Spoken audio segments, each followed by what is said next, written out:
예, 안녕하세요. 이번에는 이제 두 번째 시간인데요. 올해 2021년 소득세 신고를 통해서 추가로 고려해 볼 만한 사항에 대해서 간단하게 정리를 한번 해 보도록 하겠습니다. 다음은 이제 배당 소득의 그로스업의 함정이라는 이제 테마인데, 요거는 좀 약간 뭐 전문적인 용어긴 한데, 보통 이제 배당 소득이라고 하면은 그 뭐 주식을 하시는 분들의 배당 소득도 있을 수 있지만, 스몰 비즈니스를 하시는 분도 배당 소득이 발생할 수 있거든요.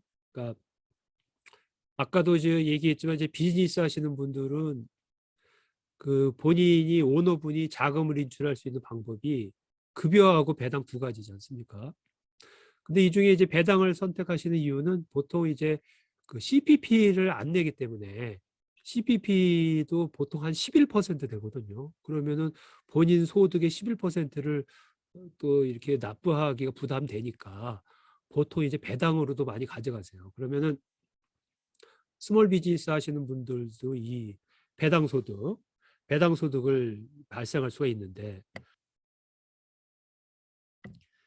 이 배당 소득이 주의하실 게 뭐냐면은 요 그로스업이라는 게 있어요. 그런 게 뭐냐면은, 이것도 이제 설명하려면 또 뭐 시간이 많이 걸리는데, 원래 그 배당이라는 것이 회사 입장에서 보면 세금을 낸 이후의 금액이잖아요. 요것을 이제 세후 금액이라고 하는데, 세전 금액이 아니라 세후 금액인데, 그 배당 소득을 받으신 분들은 이미 법인세를 한번 냈기 때문에 개인소득세를 낼 때 세금을 두 번 내잖아요. 법인세도 내고 소득세. 그래서 이중과세를 방지하기 위해서 그로스업이라는 것을 해요. 그래서 그로스업이라는 것이 다시 세후 금액을 세전 금액으로 바꾸는 그런 과정입니다.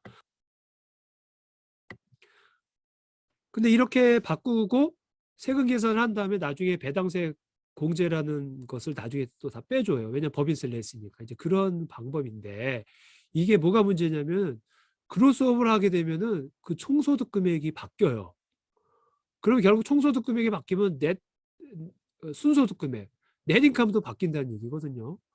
근데 이게 뭐가 유의해야 되냐면은, 본인께서 받는 배당 소득 금액이 그 넷인컴이 아니라는 거예요.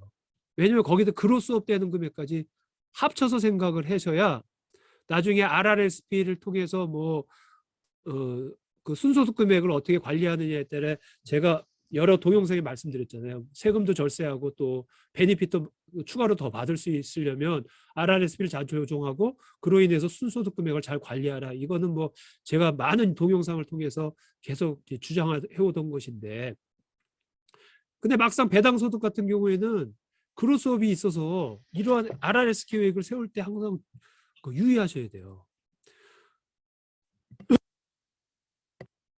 그래서 올해 보니까 어떤 사례가 있었냐면은, 한 분이 스몰 비즈니스 운영하시는 분이 있었거든요. 근데 이분이 이제 그 스몰 비즈니스가 안 되니까 또 CRB도 받으셨어요. 그래서 근데 아시다시피 CRB는 38,000불이 넘어가면 베니핏을 반납해야 되거든요.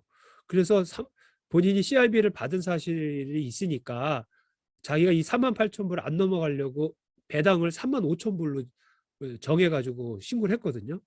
근데 막상 개인세금 신고를 하면은 이 그로스업 때문에 사실 35,000불로 신고되는 것이 아니라 4만 불이 넘어가는 금액으로 신고를 하게 돼요. 그러니까 35,000불이 42,250불로 그로스업이 됐단 말이에요. 그러다 보니까 결국 38,000불이 초과가 됐거든요. 그래서 일부 베네핏을 반납하게 됐어요. 38,000불이 넘어가지고. 그러니까 이 배당 소득은 본인이 실제 받는 금액만이 배당이 아니고 항상 그로스업 되는 금액이 있다.